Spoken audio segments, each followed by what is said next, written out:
All right, we are coming back on.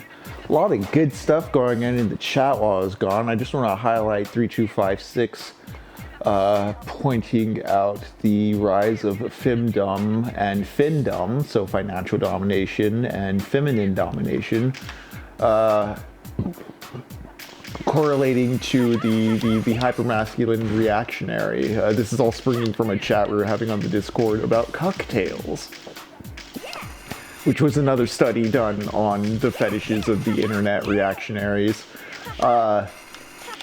which aren't too far removed from the fetishes of the offline reactionaries of the 1940s. I'll tell you what, Iceberg Slim sure witnesses some cuckoldry and some race play stuff in his book, Pimp, an autobiography of his life, which is a book we've been talking about thoroughly tonight as part of the syllabus for Jet Set Radio Future. For those joining late, this is TechnoPoverty. I am Henry. TechnoPoverty is a project through which video games and books are forced to talk to each other, with myself being the medium. Typically my co-host is with me as well, but Jacob couldn't make it for various reasons. We're on the run from the bigwigs and have to do various things to keep them happy or off our tail. But that's a tale for another day. We're kind of a parody here. That doesn't mean we're insincere. It means we're literally from a parallel pocket dimension, not too different from yours.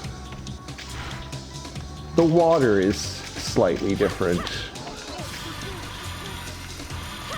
but a lot of the same other stuff is happening, both good and bad. It's cool we have so much overlap in pop culture that I can play Jet Set Radio Future from memory quite reliably. But it also saddens me to see the privatization of everything is still occurring on this timeline.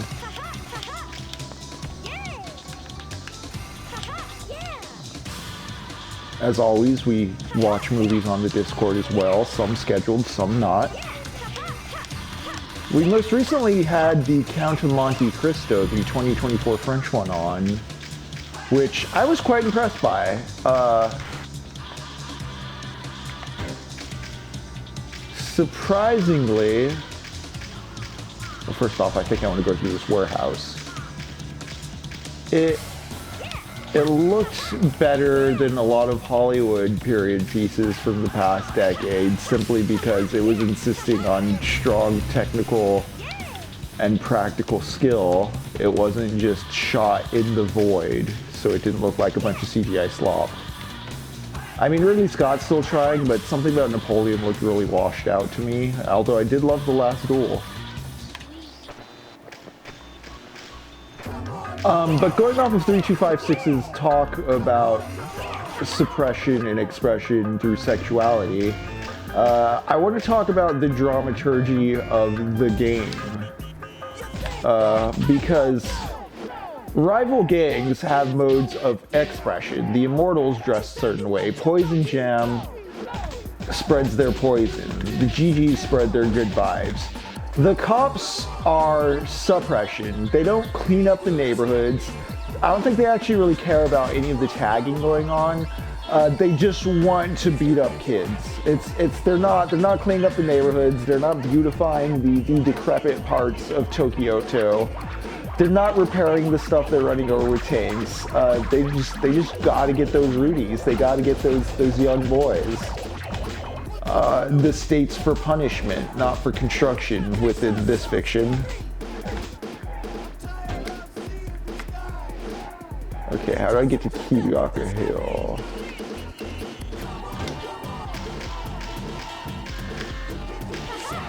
Oh, here's the bottom. I want to see if I can find the secret tape really quick.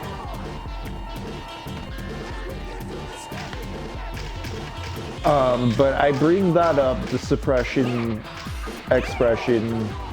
Rokaku police can only suppress. They're not in any way being constructive to the community, because L-Man in the chat also brought up the privilege of... Whoop, messed up that jump. The ability to put down community when you first feel like ditching it. I feel this is something common in America. You get a lot of like texturally liberal people in their 20s that, you know, they're a little broke and they haven't found a way to really utilize their privilege. Maybe they're on autopilot and they think they're for these kind of high-minded altruistic ideas, but then, you know, they get hit a few times throughout their 20s and they become not necessarily reactionary, but conservative, or even conservative-y, but like they become guarded American capitalist. I don't want to assign a party to it. It's just a matter of you become neoliberal. There's like a withdrawal if you're not emotionally equipped and you just want to kind of retreat into consumer culture. You can, as long as, you know, you're making that paycheck for the boss. You can collect Funkos, you can do whatever. There's no one tending to your emotional health. And that is by design, so that you do that kind of withdrawal. It is very much a way to prevent community from forming. That may sound a bit tinfoil, but it is something that I subscribe to. If everybody feels their individuated experience is just unshareable, it's hard to build solidarity, you know? So there's certain leverages of privilege, or just like things that the macro structure makes appear natural or commonsensical. Something I can think of is a YouTube channel I follow recently. Is kind of a liberal, centrist-y sort of financial advice thing, and because of a recent outrage on their audience's behalf, they've been getting a bit more classist. Their most recent video I saw was not really financial advice. It was prioritizing how to draw low-effort friends, which tells me the conception of friendship by this person is, you know, accessories you take to hangouts. You know, the shared consumer experiences, not really, you know, cornerstones of common ideas or emotional overlap or community concentric, you know, social hangs.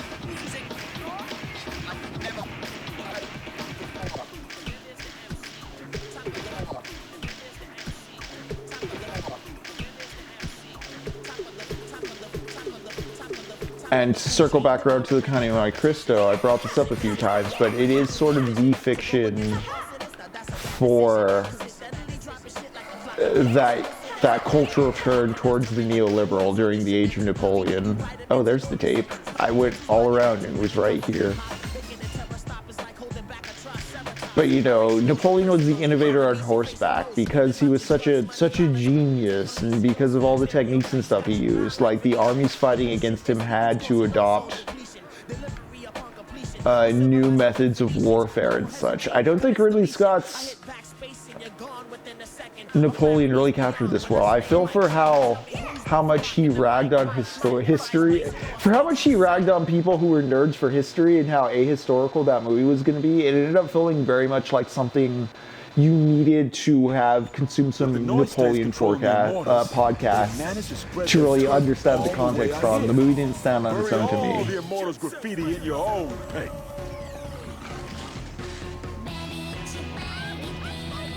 But the Count of Monte Cristo was this romantic idea of like, look, an individual can pull the levers of this new sort of political system that focuses on the individual and get these grand, romantic, melodramatic effects. You could be Batman. I straight up don't remember this zone. What do we got? Okay, it's a big circle. Let's see if we can Sonic Adventure this. Oh no. acquired the target and are commencing attack. You've got to take out those Lukaku police vermin. Hey! Nice.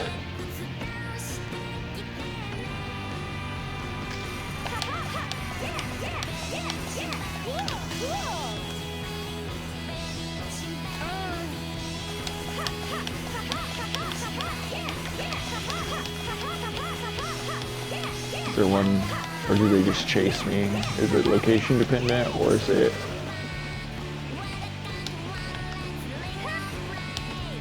Okay.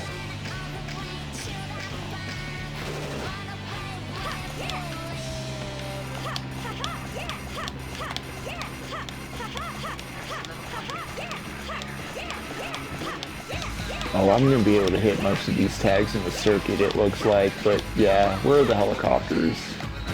Chasing after me. Okay, whoops.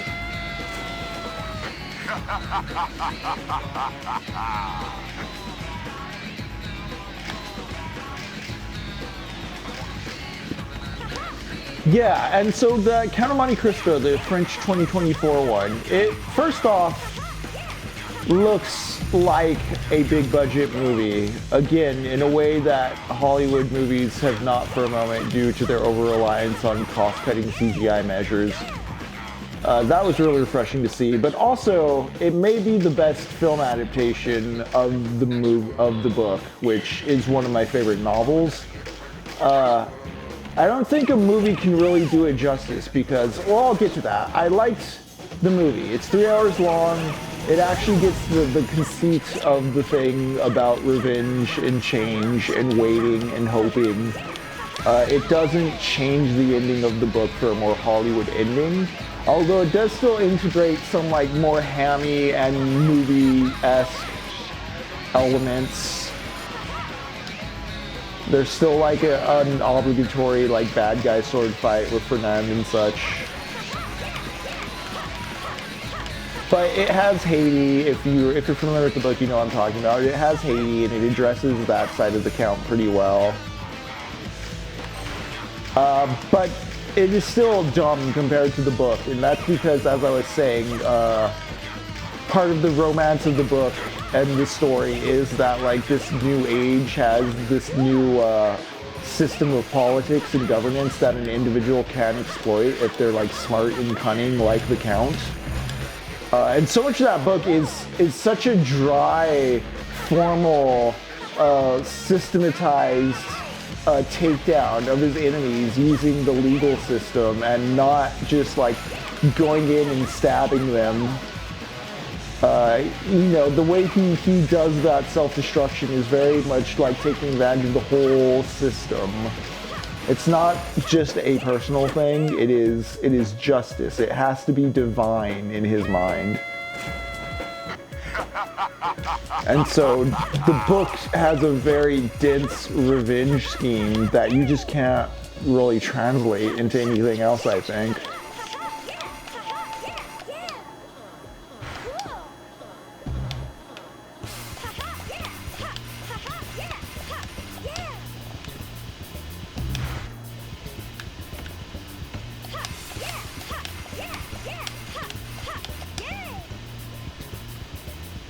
Oh no.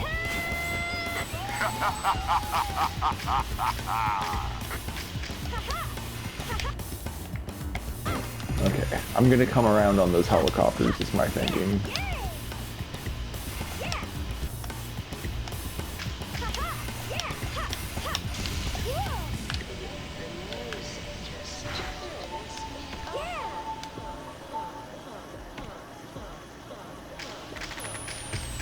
I hear him.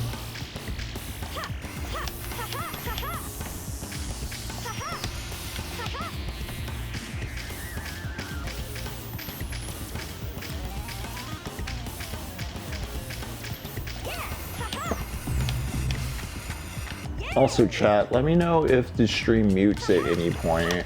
Last stream there was like 40 seconds of muted content. I guess one of the samples triggered something.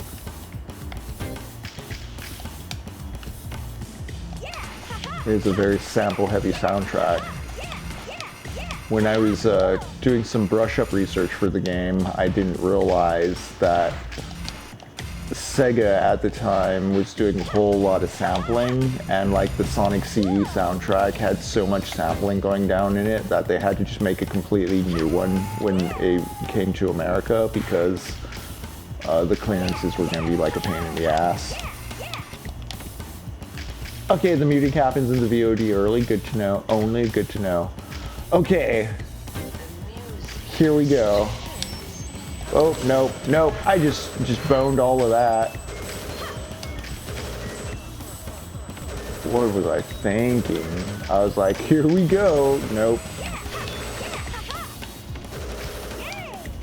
Boosted off the ramp and everything and just failed. Wonderful. Okay. This is why having a co-pilot is useful.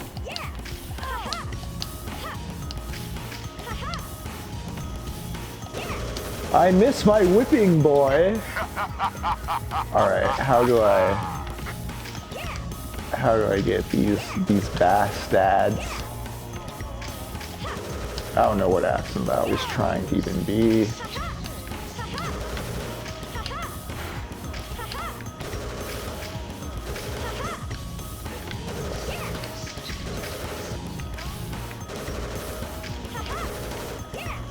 The good thing is I am recording locally, so if that happens only in the VOD, the YouTube version will be uncensored still.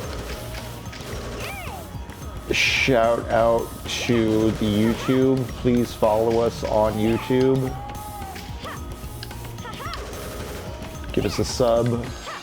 Trying to grow that a bit so that we have multiple ways of doing things should one channel go down, or hell, just having two very active presences would be nice.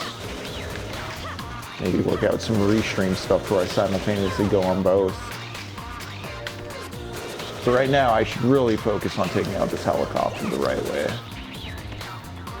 How can I get back up? Okay. Okay. Interesting.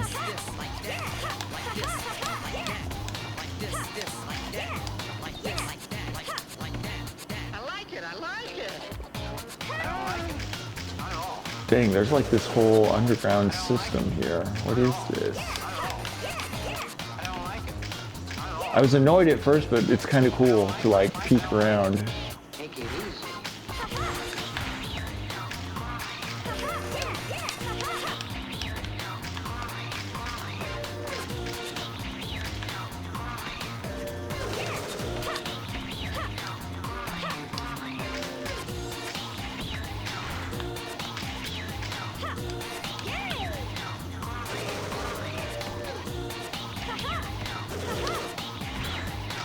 There's a ladder right here. Also worth noting, this was before Tony Hawk's Underground, which was the first of those games that let you get off the board and walk around and like explore the world in a way that wasn't that time Terrell score stuff. Although the navigation here, so I know we haven't seen much on Jet Set Radio 3, but I think I see where they're coming from with the parkour, walk around, roam stuff. I hope it is still as momentum focused as this one is, because the speed of this one's great, but it does seem like they're considering like the whole slow down and readjust your orientation stuff with what little we've seen, which is barely anything, I know.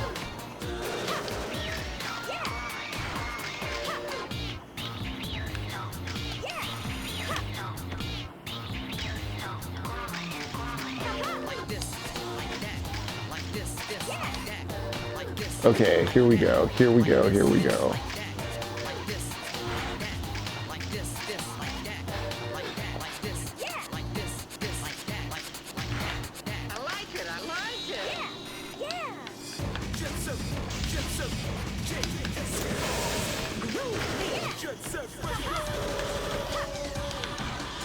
Well, the good thing is I now know the return route super easy.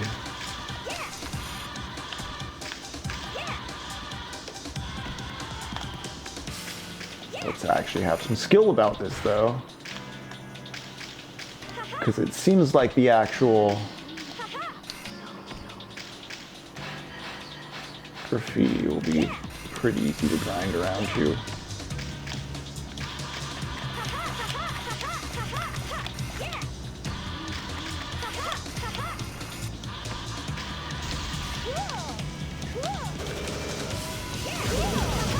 There we go.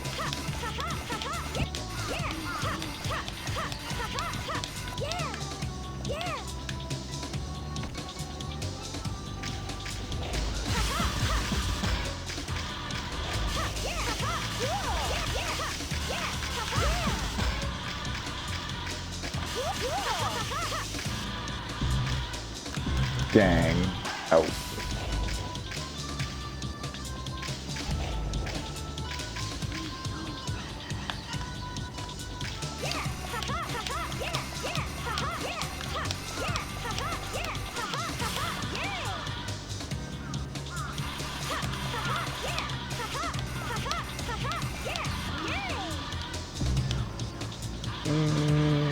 That's fine. There will be spray cans on the climb down.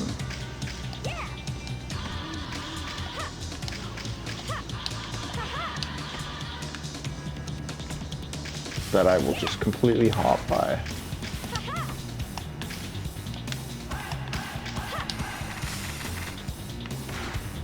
But yeah, let's explore this.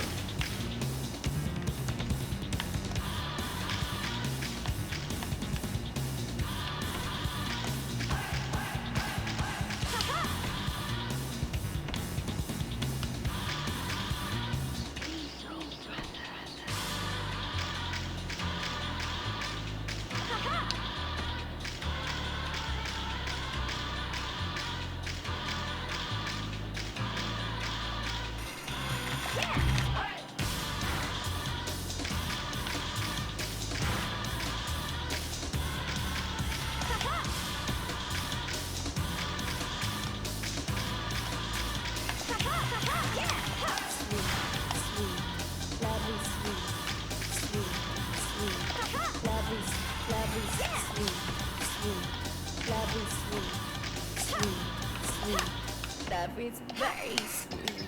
Cool. Very sweet.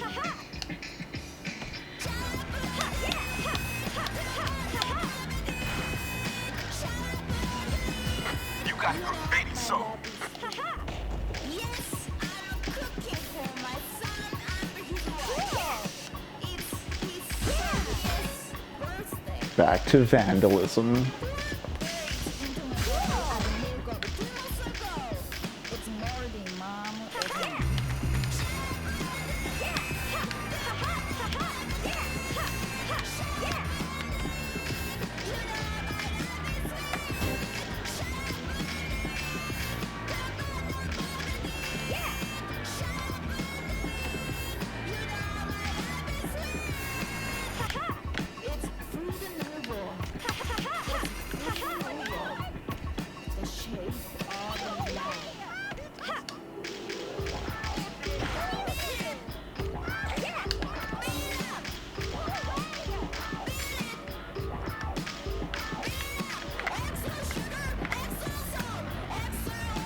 Look at those people just chilling though, like they're enjoying their little pool here, at the least.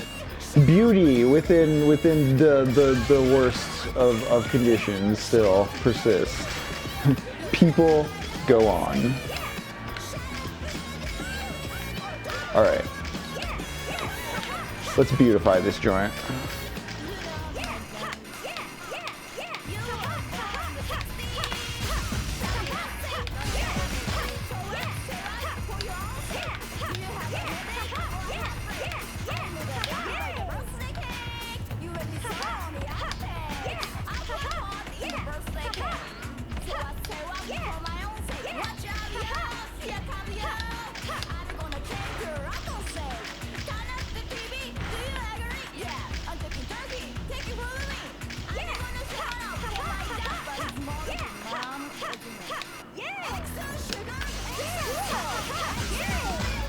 Hell yeah. Oh no.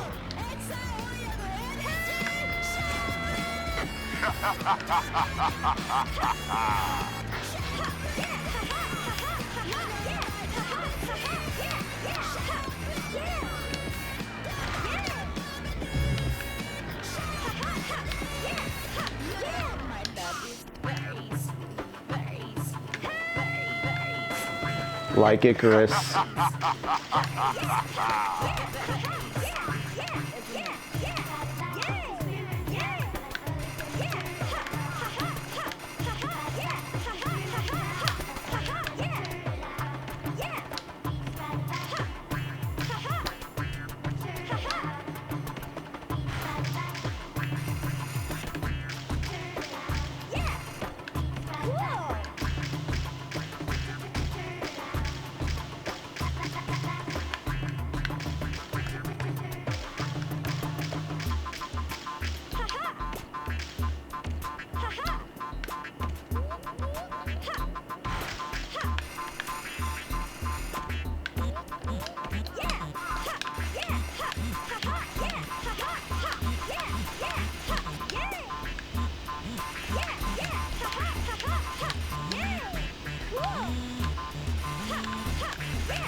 No.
Oh yeah, I've been looking at pretty clean, alright. Let's clean up these streets and I'll start off next session with that mummy battle.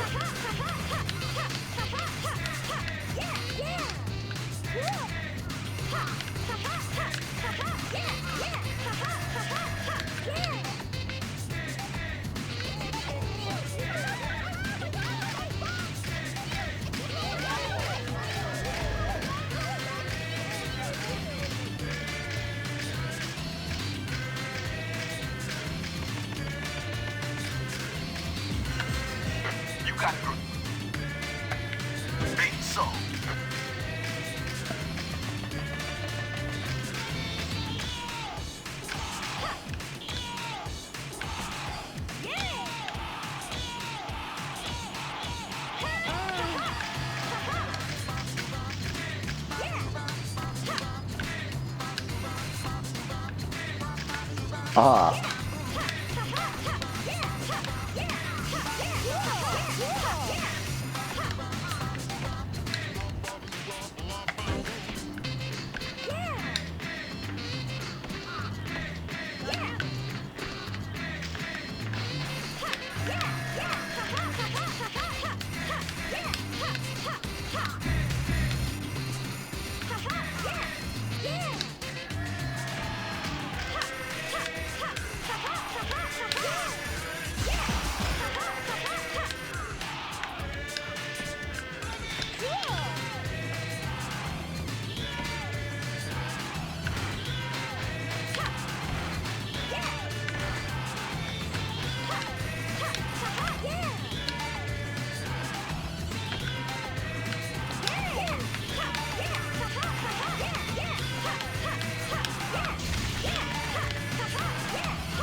Very nice, thank you. All right, everything's just ahead of me.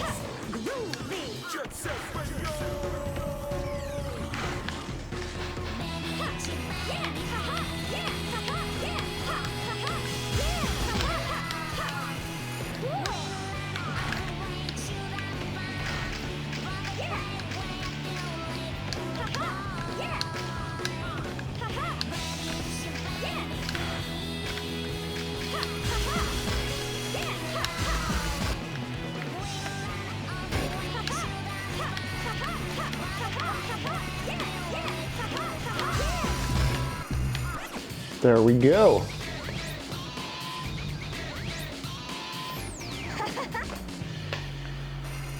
Those nasty immortals haven't risen from their tombs and showed up in the skyscraper district and Pharaoh Park. Will we get to see the immortals finally work their magic tonight?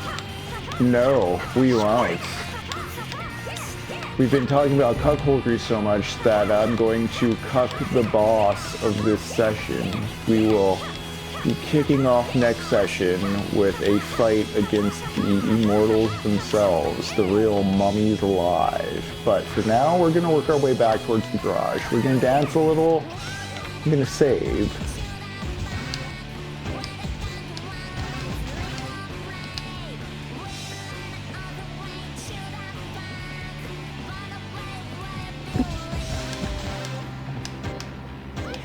Man, that save just goes so fast, I don't trust it. I don't trust the machine, even when it's delivering so much dopamine.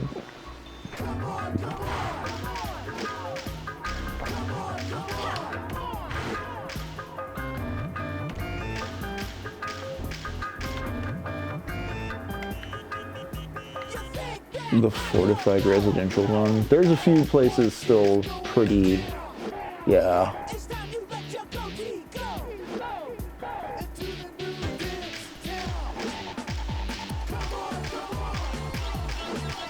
We're not going to get to it this session, but there's a part in the story I wish everyone to be aware of: the 1985 Move bombing in Philadelphia.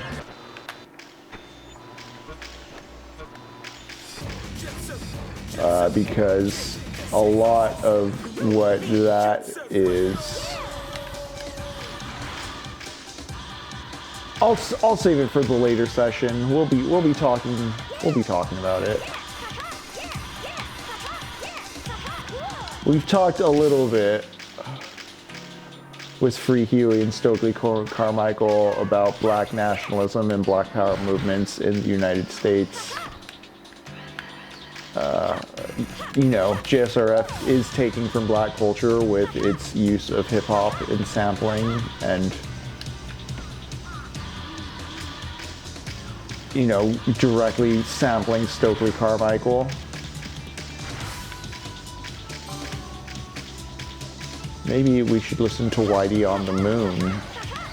That's what 3256's message is reminding me of right now, with the extreme disparity between the neon dreamscape of Tokyo versus what we have right here.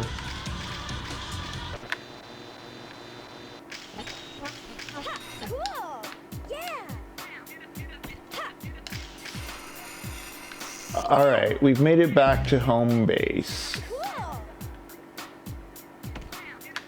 I know Robo's annoying me and he wants me to do tutorials, but honestly, I want to change characters. I've been Rith and Graham this whole time. Gum's pretty good, Corn's pretty cool. Let's go with Beat, just because I haven't been the guy on the box. The police is walking on the moon. Oh yeah, that's a pretty good one. Walking on the moon.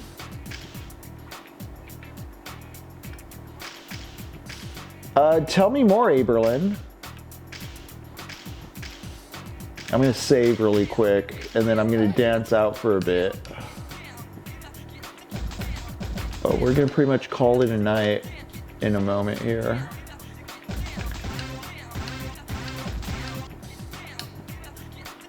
Cool, 6.5 hours in, we are about to take down the second big bad rival gang, the second arc in the anime.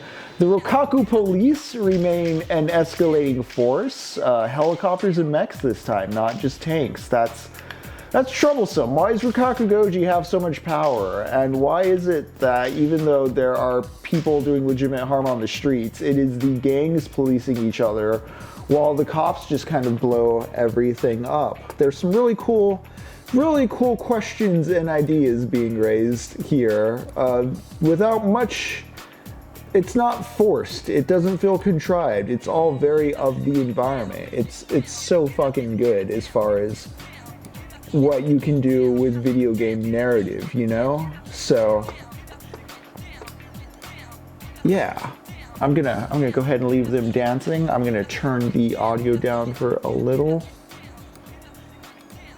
So this has been TechnoPoverty. We've been talking about Iceberg Slim and Pimp and Jack Black and You Can't Win. We're creeping a bit into Gangs of New York. That fits into the overall arc of history and historical lag and historical preservation, historical mythology we've been circling around this whole session.